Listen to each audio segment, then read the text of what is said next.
ಶ್ರೀಮದ್ ಭಾಗವತದಲ್ಲಿ ಶ್ರೀಕೃಷ್ಣ ಪರಮಾತ್ಮ ತಾನು ವೃಂದಾವನದಲ್ಲಿದ್ದಾಗ ಪ್ರತಿನಿತ್ಯ ಸಸ್ಯರಾಶಿಗಳನ್ನು ತಾನು ಕಂಡು ಆನಂದ ಪಡ್ತಾ ಇದ್ದ. ಆ ಎಲ್ಲ ಸಸ್ಯರಾಶಿಗಳನ್ನು ತಾನು ಮಾತಾಡಿಸ್ತಾ ಇದ್ದಂತೆ ಕೃಷ್ಣ ಪರಮಾತ್ಮ. ಯಾವಾಗ ಕೃಷ್ಣ ಪರಮಾತ್ಮ ತಾನು ಬರ್ತಾ ಇದ್ದ, ಒಣಗಿರುವಂತಹ ಆ ಎಲೆಗಳೆಲ್ಲ ಚಿಗುರ್ತಾ ಇದ್ದುವಂತೆ. ಹಾಗೆ ಎಲ್ಲ ಒಣಗಿರುವಂತಹ ಯಾವ್ಯಾವ ಹೂವೇ ಬಿಡದೇ ಇರುವಂತಹ ಮರಗಳೆಲ್ಲ ಫಲಪುಷ್ಪ ಬಳ್ಳಿಗಳಿಂದ ಅದು ರಾರಾಜಿಸ್ತಿತ್ತು, ಮನೋಹರವಾಗಿತ್ತು ವೃಂದಾವನ ಅಂಥೇಳಿ ವರ್ಣನೆ ಮಾಡ್ತಾರೆ. ಹೀಗಿತ್ತು ಭಗವಂತನ ಆ ವ್ಯಾಪಾರ ಅಂತ ತಿಳಿಸ್ಕೊಡ್ತಾ ಇದ್ದಾರೆ. ಆ ಒಂದು ಸಂದರ್ಭ, ಭಗವಂತ ಒಂದು ದಿವಸ ಒಂದು ಬಿದಿರನ ಮರದ ಹತ್ರ ಹೋಗಿ ತಾನು ಚಿಂತಿತನಾದಂತೆ ನಟನೆ ಮಾಡ್ತಾ ಇದ್ದಾನೆ. ಆಗ ಯಾವತ್ತೂ ಭಗವಂತನಲ್ಲಿ ಆ ಮುಖದಲ್ಲಿ ಚಿಂತೆ ಕಂಡಿಲ್ಲ. ಆ ಬಿದಿರು ಮರ ಹೇಳ್ತಂತೆ, ನಿನ್ನ ಚಿಂತೆ ಕಾರಣ ಏನು ಅಂತ ಹೇಳಿ. ಆಗ ಕೃಷ್ಣ ಹೇಳ್ದ, ಇವತ್ತು ನಾನು ನಿನ್ನ ಕತ್ತರಿಸಬೇಕಾಗಿದೆ ಅಂತ ಹೇಳ್ತಾನೆ. ಬೇರೆ ಏನು ಉಪಾಯವೇ ಇಲ್ವಾ ಅಂತ ಕೇಳುತ್ತೆ. ಇಲ್ಲ, ಇನ್ನೇನು ಉಪಾಯ ಇಲ್ಲ, ನಾನು ನಿನ್ನನ್ನು ಕತ್ತರಿಸಿ ಹಾಕಲೇಬೇಕು ಅಂಥೇಳಿ ಹೇಳಿದಾಗ ಅದಂತಂತೆ, ಯಾರ್ಯಾರಿಗೋ ಬಂದು ನನ್ನನ್ನು ಕತ್ತರಿಸ್ಕೊಂಡು ಹೋಗ್ತಾರೆ, ಅದರಿಂದ ಏನು ಉಪಯೋಗ? ನಾವೆಲ್ಲ ನಿನಗೆ ಸಮರ್ಪಿತ ಆಗಬೇಕು, ನೀನೇ ಬಂದು ನಿನಗೆ ಸಮರ್ಪಣೆ ಮಾಡಿಕೊಳ್ತೇನೆ ಅಂತ ಹೇಳುವಾಗ ನಾನು ಯಾಕೆ ಬೇಡ ಅಲ್ಲಿ, ಕೃಷ್ಣಾರ್ಪಣ ಮಸ್ತು ಅಂತ ಅನುಸಂಧಾನ ಮಾಡಿಕೊಳ್ತಂತೆ. ಹಾಗೆ ತಕ್ಷಣದಲ್ಲಿ ಭಗವಂತ ಆ ಬಿದಿರಿನ ಕಡ್ಡಿಯನ್ನು ಹಿಡಿದುಕೊಂಡು ಅದರಲ್ಲಿ ರಂಧ್ರವನ್ನು ಮಾಡ್ತಾ ಇರುವಾಗ, ಒಂದೊಂದು ರಂಧ್ರವನ್ನು ಕೊರೆಯುವಾಗ ಅದಕ್ಕೆ ಬಹಳಷ್ಟು ನೋವಾಗ್ತಾ ಇತ್ತಂತೆ. ಆದರೂ ಅದನ್ನು ಸಹಿಸಿಕೊಳ್ತಾ ಇತ್ತಂತೆ. ಎಷ್ಟೋ ರಂಧ್ರಗಳಾಯ್ತಂತೆ. ಅದು ಕೊನೆಗೆ ವೇಣುವಾಯ್ತಂತೆ, ಅದೇ ಕೊಳಲು. ಅದಕ್ಕೋಸ್ಕರ ಹೇಳ್ತಾರೆ, ಏನು ಸವಿಯೋ ನಿಂದ ಕೊಳಲು ರಂಗ, ಏನು ಸವಿಯೋ ನಿಂದ ಕೊಳಲು, ಗೊಲ್ಲ ಮಾನಿನಿಯರಿಗೆಲ್ಲ ಮಾಡಿತೋ ಮರುಳು, ಏನು ಸವಿಯೋ ನಿಂದ ಕೊಳಲು. ಆ ರಂಧ್ರವನ್ನು ಮಾಡುವಾಗ ಬಹಳಷ್ಟು ಕಷ್ಟ ಆಯಿತು. ಆದರೂ ಅದನ್ನು ಅನುಭವಿಸಿಕೊಂಡು ಇದ್ದದ್ದಕ್ಕೆ, ತನ್ನನ್ನೇ ತಾನು ಭಗವಂತನಿಗೆ ಸಮರ್ಪಣೆ ಮಾಡಿಕೊಂಡಿದ್ದಕ್ಕೆ ಲಕ್ಷ್ಮೀದೇವಿ ವಿಶೇಷ ಸನ್ನಿಹಿತಳಾಗಿ ಭಗವಂತ ಎಲ್ಲ ಕಾಲದಲ್ಲೂ ಕೂಡ ಆ ವೇಣುವನ್ನು ತನ್ನಲ್ಲಿಯೇ ಇಟ್ಟುಕೊಂಡಿರ್ತಾನೆ. ಎಷ್ಟು ಭಾಗ್ಯ ಅಂತ ಹೇಳ್ತಾರೆ. ಗೋಪಿಕಾ ಸ್ತ್ರೀಯರೆಲ್ಲ ತಾವು ಬಂದು ಕೇಳ್ತಿದ್ರಂತೆ, ಎಷ್ಟು ಭಾಗ್ಯ ನಿಂದು, ನಿನ್ನಂತೆ ನಾವು ಯಾವಾಗಲೂ ಶ್ರೀಕೃಷ್ಣ ಪರಮಾತ್ಮನ ಹತ್ರ ಇರಬೇಕು ಅಂದರೆ ಏನು ಮಾಡಬೇಕು? ಅದಕ್ಕೋಸ್ಕರ ಆ ಬಿದಿರು ಹೇಳ್ತಂತೆ, ನಿಮ್ಮನ್ನು ನೀವು ಸಮರ್ಪಿಸಿಕೊಳ್ಬೇಕು ಅಂತ ಹೇಳಿ. ಇದೇ ಸರ್ವಸಮರ್ಪಣ ಗದ್ಯದ ಮುಖ್ಯ ತಾತ್ಪರ್ಯ. ನಮ್ಮನ್ನು ನಾವು ಸಮರ್ಪಿಸಿಕೊಳ್ಬೇಕು ಅಂತ ಹೇಳ್ತಾ ಇದ್ದಾರೆ. ಅದರಂತೆ ರಾಘವೇಂದ್ರ ತೀರ್ಥರು ಕರೆದಾಗ ಎಲ್ಲ ಭಗವದ್ರೂಪಗಳು ಕೂಡ ಯಾಕೆ ಬಂದು ಒದಗುತ್ತಾ ಇತ್ತು ಅಂತಂದರೆ, ತಮ್ಮನ್ನೇ ತಾವು ಪೂರ್ಣವಾಗಿ ಸಮರ್ಪಿಸಿಕೊಂಡಿದ್ದರಿಂದಾಗಿ. ಅದರಂತೆ ತಿಳಿಸಿಕೊಡ್ತಾ ಇದ್ದಾರೆ. ಎಷ್ಟು ರೀತಿಯಲ್ಲಿ ಭಗವಂತ ಆ ಮಹಾಜ್ಞಾನಿಗಳಿಗೆ ತಾನು ಅನುಗ್ರಹವನ್ನು ಮಾಡಿದ್ದಾನೆ ಅಂತ ನಾವು ಚಿಂತಿಸಿಕೊಳ್ಳಬೇಕು. ಇಲ್ಲಿ ಪ್ರಧಾನವಾಗಿ ಎಲ್ಲ ಅವಸ್ಥೆಗಳನ್ನು ಯಾವ ಯಾವ ಜೀವರಾಶಿಗಳು ಉಳ್ಳವರಾಗಿದ್ದಾರೆ ಅದರ ಚಿತ್ರಣವನ್ನು ಕೊಡ್ತಾರೆ. ಜಾಗೃತ ಅವಸ್ಥೆ, ಸುಷುಪ್ತ್ಯವಸ್ಥೆ, ಸ್ವಪ್ನಾವಸ್ಥೆ ಅಂಥೇಳಿ 3 ಅವಸ್ಥೆಗಳು ಜೀವರಾಶಿಗಳಿಗೆ. ಒಂದು ರೀತಿಯಲ್ಲಿ ನಾವು ಯಾವಾಗಲೂ ಕೂಡ ಸ್ವಪ್ನಾವಸ್ಥೆಯಲ್ಲೇ ಇರ್ತೇವೆ. ಯಾಕೆಂದರೆ ಯಾವಾಗಲೂ ಮಲಗಿರ್ತೇವೆ. ಅದಕ್ಕೋಸ್ಕರವಾಗಿ ಮಲಗಿದ್ದವರು ಒಂದೇ ಸ್ವಪ್ನ ಬೀಳುತ್ತಷ್ಟೇ, ಮತ್ತಿನ್ನೇನು ಬೀಳೋದಿಲ್ಲ. ಹಾಗಾದರೆ ಉಪಯೋಗ ಇಲ್ಲ ಅಂತಾರೆ. ಎಚ್ಚೆತ್ತುಕೊಳ್ಬೇಕು. ಜಾಗೃತ ಅವಸ್ಥೆ ಅಲ್ಲಿ ಮಾಡುವಂತಹ ಎಲ್ಲ ಕರ್ಮಗಳಿಗೆ ಭಗವಂತ ನಮ್ಮಲ್ಲಿ ನಿಂತು ಮಾಡಿಸ್ತಿದ್ದಾನೆ, ವಾಯುದೇವರು ನಿಂತು ಮಾಡಿಸ್ತಿದ್ದಾರೆ ಅಂತ ಅದನ್ನೇ ಚಿಂತನೆ ಮಾಡ್ತಾ ಇದ್ದಾರೆ. ಮದಂತರ್ಯಾಮಿ ಮುಖ್ಯ ಪ್ರಾಣಾಂತರ್ಗತ ವಿಶ್ವ ತೈಜಸ ಪ್ರಾಜ್ಞಾ ಅಂಥೇಳಿ ಚಿಂತನೆ ಮಾಡ್ತಾ ಇದ್ದಾರೆ. ಆ 3 ರೂಪದಲ್ಲಿ ಭಗವಂತ ಇದ್ದು ಈ 3 ಅವಸ್ಥೆಗಳಿಗೆ ತಾನು ಅಂತರ್ಯಾಮಿಯಾಗಿದ್ದಾನೆ ಅಂತ ಚಿಂತನೆ ಮಾಡ್ತಾ ಇದ್ದಾರೆ. ಹಾಗೆ ಪ್ರದ್ಯುಮ್ನ ವಾಸುದೇವ ವರಾಹ ನಾರಾಯಣ ಅನಿರುದ್ಧ ನರಸಿಂಹ ಸಂಕರ್ಷಣಾಖ್ಯ ಸಪ್ತಮೂರ್ತ್ಯಾತ್ಮಕ, ಒಂದೊಂದು ಭಗವದ್ರೂಪಗಳಿಗೆ ಒಂದೊಂದು ಮಹಿಮೆಯನ್ನು ಚಿಂತನೆ ಮಾಡ್ತಾ ಇದ್ದಾರೆ. ನಾವು ಬೆಳಗ್ಗಿನಿಂದ ರಾತ್ರಿಯವರೆಗೂ ಕೂಡ ಅನೇಕ ಕರ್ಮಗಳನ್ನು ಮಾಡ್ತೇವೆ. ಒಂದೊಂದಕ್ಕೆ ವಾಯುದೇವರ ಅಂತರ್ಯಾಮಿಯಾದಂತಹ ಭಗವದ್ರೂಪದ ಚಿಂತನೆ ಇದೆ ಅಂತ ಹೇಳ್ತಾರೆ. ನಾವು ಆ ಕರ್ತವ್ಯಗಳನ್ನು ಮಾಡುವಾಗ ಭಗವಂತ ಮಾಡಿಸ್ತಿದ್ದಾನೆ ಅಂತ ಬಹಳ ಸಂದರ್ಭದಲ್ಲಿ ನಾವು ಎಚ್ಚರಿಕೆಯಿಂದ ನೆನೆಯೋದೇ ಇಲ್ಲ. ಬಹಳ ಮುಖ್ಯವಾದದ್ದು ಒಮ್ಮೆ ಯೋಚನೆ ಮಾಡಬೇಕು ನಾವು. ಪಾಯುಯಜ್ಞ ಅಂತ ಒಂದಿದೆ. ನಾವು ತಿಂದಂತಹ ಎಲ್ಲ ಪದಾರ್ಥಗಳನ್ನು ಮುಖ್ಯ ಪ್ರಾಣದೇವರು ಅದಕ್ಕೆ ಅವ್ರಿಗೆ ಅಪಾನ ಅಂತ ಹೆಸರು. ತಿಂದಂತಹ ಎಲ್ಲ ತ್ಯಾಜ್ಯವಾದಂತಹ ವಸ್ತುಗಳನ್ನು ಕೆಳಮುಖವಾಗಿ ಅದನ್ನು ವಿನಿಯೋಗ ಮಾಡಿಬಿಡ್ತಾರೆ, ವಿಸರ್ಜನೆ ಮಾಡಿಬಿಡ್ತಾರೆ. ಅಂತಹ ದೊಡ್ಡ ಕಾರ್ಯಗಳನ್ನು ಮುಖ್ಯ ಪ್ರಾಣದೇವರು ಮಾಡ್ತಾರೆ. ಅವರಲ್ಲಿ ನಿಂತು ಮಾಡಿಸುವವನು ಭಗವಂತ ಕೇಶವರೂಪಿ ಪರಮಾತ್ಮನನ್ನು ಚಿಂತನೆ ಮಾಡಬೇಕು. ಅದನ್ನು ನಾವು ಪಾಯುಯಜ್ಞ ಅಂತ ಕರಿತೇವೆ. ನಮಗೆ ಇದನ್ನು ಕೇಳಲಿಕ್ಕೆ ಸ್ವಲ್ಪ ಸಂಕೋಚ ಅನ್ನಿಸಬಹುದು. ಆದರೆ ಒಮ್ಮೆ ವಿಚಾರ ಮಾಡಿರಿ, ನಾವು ತಿಂದಂತಹ ಪದಾರ್ಥಗಳು ನಮ್ಮಲ್ಲೇ ಉಳಿದುಕೊಂಡ್ರೆ ಇವತ್ತಿನ ದಿವಸ ಎಷ್ಟು ಜನ ಪೀಡಿತರಾಗಿ, ರೋಗ ಪೀಡಿತರಾಗಿ ಅದರಿಂದ ಎಷ್ಟು ಸಂಕಷ್ಟವನ್ನು ಅನುಭವಿಸ್ತಿದ್ದಾರೆ ಅಂಥೇಳಿ. ಭಗವಂತ ಮಾಡಿರುವಂತಹ ದೊಡ್ಡ ವ್ಯಾಪಾರವನ್ನು ರಾಯರು ತಿಳಿಸಿಕೊಡ್ತಾ ಇದ್ದಾರೆ. ಎಲ್ಲವನ್ನೂ ಸಮರ್ಪಣೆ ಮಾಡಿರಿ. ಭಗವಂತನ ಆ ಕಾರುಣ್ಯವನ್ನು ನಾವು ಚಿಂತನೆ ಮಾಡಬೇಕು. ಅದಕ್ಕೋಸ್ಕರವಾಗಿ ಕೇಶವಾದಿ ಎಲ್ಲ ಭಗವದ್ ರೂಪಗಳನ್ನು ಈ ಮೂಲಕ ಪ್ರಾರ್ಥನೆ ಮಾಡಬೇಕು ಅಂತ ಇದ್ದಾರೆ. ಆದ್ದರಿಂದ ಅಷ್ಟೇ ಅಲ್ಲ, ಈ ಒಂದೊಂದು ನಾಡಿಗಳಲ್ಲಿ ಯಾವ ಸ್ತ್ರೀ ನಾಡಿಗಳಿದೆ, ಪುರುಷ ನಾಡಿಗಳಿದೆ, ಅದರಲ್ಲೆಲ್ಲ ಪರಮಾತ್ಮ ತಾನು ಬಿಂಬರೂಪನಾಗಿ ಸ್ಥಿತನಾಗಿ ಎಲ್ಲ ಜೀವರಾಶಿಗಳನ್ನು ಅನುಗ್ರಹ ಮಾಡ್ತಾ ಇದ್ದಾನೆ. ನಾವು ದೇವರ ಪೂಜೆ ಕೂತಾಗ ಹೇಳ್ತೇವೆ, ಬಿಂಬೋಸಿ ಪ್ರತಿಬಿಂಬೋಸ್ಮಿ ತವ ಯದ್ಯಪಿ ಚಾಂತರಂ ಸ್ವಾಮಿ ನಿರ್ದೋಷ ಮದ್ದೋಷಂ ವಿರೇಚಯ ನಮೋಸ್ತುತೆ ಅಂತ. ಇದು ಬಹಳ ಉತ್ತಮವಾದಂತಹ ಶ್ಲೋಕ. ಇದನ್ನು ಪ್ರಾರ್ಥನೆ ಮಾಡಬೇಕು.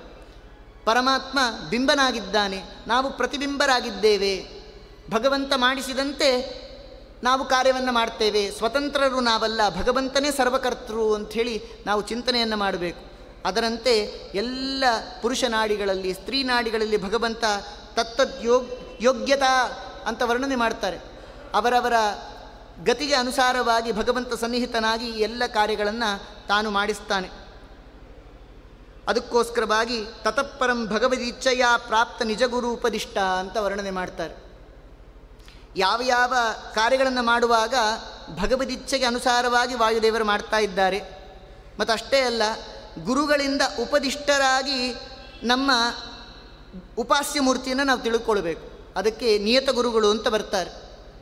ನಿಯತ ಗುರುಗಳು ಬಂದು ನಮಗೆ ಉಪದೇಶವನ್ನು ಮಾಡ್ತಾರೆ. ಉಪದೇಶ ಮಾಡಿದ ಅನಂತರದಲ್ಲಿ ಜ್ಞಾನ ಪ್ರಾಪ್ತಿಯಾಗುತ್ತೆ. ಅನಂತರದಲ್ಲಿ ಬಿಂಬೋಪಾಸನೆ, ಅದರಿಂದಾಗಿ ಭಗವತ್ ಪ್ರಸಾದ, ನಂತರದಲ್ಲಿ ಮೋಕ್ಷ ಅಂತ ಇಷ್ಟು ವ್ಯವಸ್ಥೆ ಇದೆ. ಎಲ್ಲ ಉಪಾಸನಾ ಕ್ರಮಗಳನ್ನು ರಾಘವೇಂದ್ರ ಸ್ವಾಮಿಗಳು ತಿಳಿಸಿಕೊಡ್ತಾ ಇದ್ದಾರೆ. ಅದಕ್ಕೋಸ್ಕರ ಜ್ಞಾನೇನ ತ್ವಯಿ ಸಮರ್ಪಿತೇನ ತ್ವತ್ಪೂಜೈವ ಅಸ್ತು. ಅದರಿಂದ ಏನೇ ಮಾಡಿದ್ರೂ ಕೂಡ ಜ್ಞಾನಯುತವಾಗಿ ಸಮರ್ಪಿಸಿರಿ. ಜ್ಞಾನ ಇಲ್ಲದೆ ಮೋಕ್ಷ ಇಲ್ಲ. ಆದ್ದರಿಂದಾಗಿ ಶುಭೇನ ಕರ್ಮಣ ಸ್ವರ್ಗಂ ನಿರಯಂಚ ವಿಕರ್ಮಣ ಮಿಥ್ಯಾ ಜ್ಞಾನೇನ ಚ ತಮಃ ಜ್ಞಾನೇನೈವ ಪರಂಪದಂ. ಅಂತಹ ಉತ್ತಮ ಜ್ಞಾನದಿಂದಾಗಿ ತ್ವಯಿ ಸಮರ್ಪಿತೇನ, ಎಲ್ಲವನ್ನೂ ಕೂಡ ನಿನ್ನ ಪಾದಾರವಿಂದಗಳಲ್ಲಿ ನಾವು ಸಮರ್ಪಿಸ್ತಿದ್ದೇವೆ ಅನ್ನುವಂತಹ ಮನೋಭಾವನೆಯಿಂದ ಮಾಡಬೇಕು. ಮತ್ತಷ್ಟೇ ಅಲ್ಲ, ತದೇವ ಈಶ್ವರ ಪೂಜನಂ. ಮಾಡುವಂತಹ ಎಲ್ಲ ಕಾರ್ಯಗಳು ಕೂಡ ಭಗವತ್ ಪೂಜಾ ಅನ್ನುವಂತಹ ದೃಷ್ಟಿಯಿಂದ ಮಾಡಬೇಕು. ಉಂಡು ಉಣಿಸಿದ್ದೆಲ್ಲ ನಿನ್ನ ಯಜ್ಞ ಎಂಬರೋ ರಂಗ, ನಿನ್ನ ಕೊಂಡಾಡುವ ಮಂಗಳಾತ್ಮರ ಸಂಗ ಸುಖವಿತ್ತು ಕಾಯೋ ಕರುಣಾಸಾಗರ. ಆದ್ದರಿಂದ ಶುಭಕರ್ಮಾನುಸಾರೇಣ ತ್ವತ್ಪ್ರೇರಿತ ಮುಖ್ಯ ಪ್ರಾಣೇನ ತತ್ವಾಭಿಮಾನಿ ಅಸುರದ್ವಾರ. ಮತ್ತು ನಾವು ಪೂಜೆ ಮಾಡುವಾಗ ಎಲ್ಲ ತತ್ವಾಭಿಮಾನಿ ದೇವತೆಗಳನ್ನು ಪ್ರಾರ್ಥನೆ ಮಾಡಿದಂತೆ ತತ್ವಾಭಿಮಾನಿ ದೈತ್ಯರ ಪೂಜೆಯನ್ನು ಮಾಡ್ತೇವೆ. ಯಾಕೆ ಅಂದರೆ ಶ್ರೇಯಾಂಸಿ ಬಹುವಿಘ್ನಾನಿ ಅಂಥೇಳಿ. ದೇವರ ಪೂಜೆಯನ್ನು ಮಾಡಬೇಕು ಅಂತ ಕೂತ್ಕೊಂಡಾಗ ಬಹಳಷ್ಟು ವಿಘ್ನಗಳಿರುತ್ತೆ. ಆಗಲೇ ಬಹಳ ಕೋಪ ಬರುತ್ತೆ ನಮಗೆ. ಎಲ್ಲ ನಮ್ಮನ್ನು ಕಾಡಿಸುವಂತಹ ಶತ್ರುಗಳು ಒಳಗಡೆ ಸನ್ನಿಹಿತರಾಗಿರ್ತಾರೆ. ಒಂದು ರೋಚಕವಾದಂತಹ ಮಾತು, ಭೀಮಸೇನ ದೇವರು ಆ ಯುದ್ಧ ಭೂಮಿಯಲ್ಲಿ ತಾವು ದುಶ್ಯಾಸನನ ಆ ರಕ್ತವನ್ನು ಕುಡಿದಂತೆ ನಟನೆ ಮಾಡಿದ್ರು.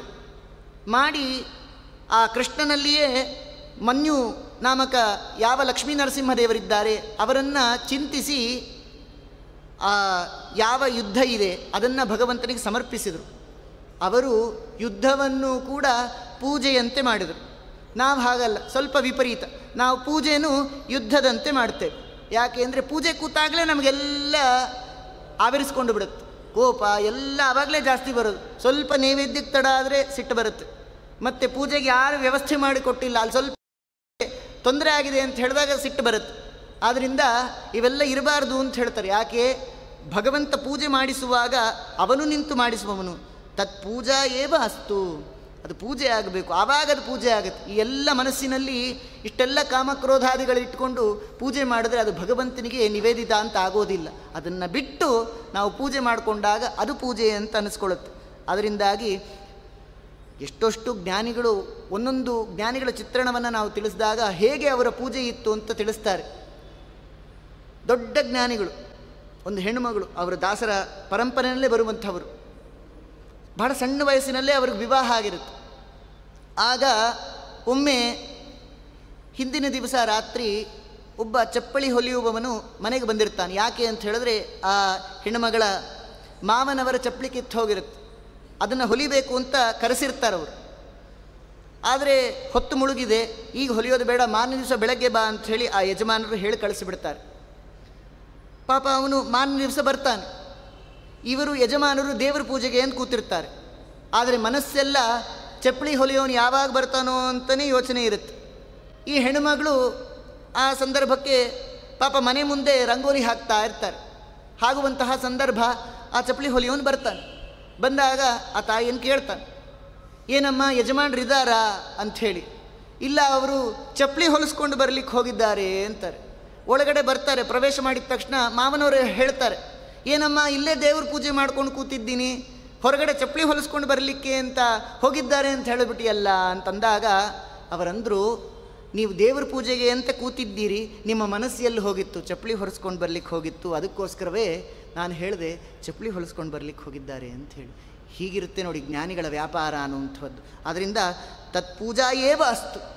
ಯಾವುದೇ ಕಾರ್ಯವನ್ನು ಮಾಡಿದರೂ ಕೂಡ ಭಗವಂತನ ಪೂಜೆ ಅಂತ ಮಾಡ್ತಾ ಇದ್ದರೂ ನಿಷಿದ್ಧ ಕಾಮಕರ್ಮಗಳನ್ನು ಎಂದಿಗೂ ಕೂಡ ಜ್ಞಾನಿಗಳಾದಂತಹವರು ಮಾಡೋದಿಲ್ಲ.